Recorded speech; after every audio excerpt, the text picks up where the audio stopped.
Masjid Tengku di Anjung yang terletak di Gampung Pelanggahan Banda Aceh berbeda dengan mayoritas masjid di Aceh. Masjid ini tak berkubah, tapi hanya berupa atap yang mengerucut.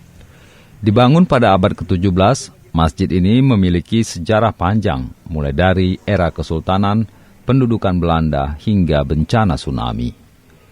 Di dalam kompleks masjid ini juga terdapat makam dari sang pendiri masjid, yaitu Habib Abu Bakar bin Husain Bilfaqih pada tahun 1769, yang merupakan ulama dari Hadramaut, Yaman. Masyarakat Aceh memanggilnya Tengku di Anjung, artinya yang disanjung atau dimuliakan. Ia menuntut ilmu ke Madinah selepas khatam ilmu agama.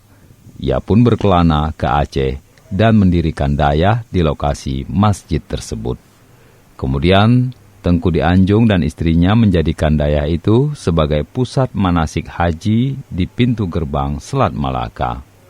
Kala itu, jamaah dari Nusantara hingga Semenanjung Melayu singgah di masjid itu untuk melakukan manasik sebelum bertolak ke Arab Saudi dengan kapal laut melalui Pasi, Gampung Jawa.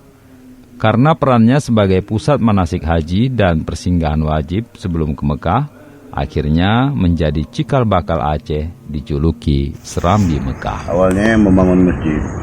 Sebelum kita menceritakan masalah masjid, kita menceritakan masalah siapa yang membangun masjid tersebut. Jadi masjid ini terbangun dan dibangun oleh Habib Abu Bakar bin Husain Bilfaqih.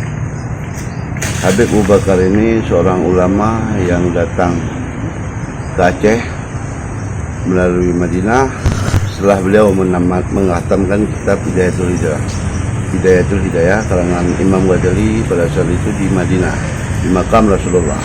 Jadi dulu masih kayu, lantai 3. Lalu masjid tersebut digunakan selain tempat salat, selain tempat beribadah, itu tempat mereka bermusyawarah. Masjid hancur, yang tinggal cuman waktu sebelum tsunami memang ada perluasan masjid ke depan, cuman yang ditinggali itulah yang di depannya aja, sedangkan yang kayu itu hancur.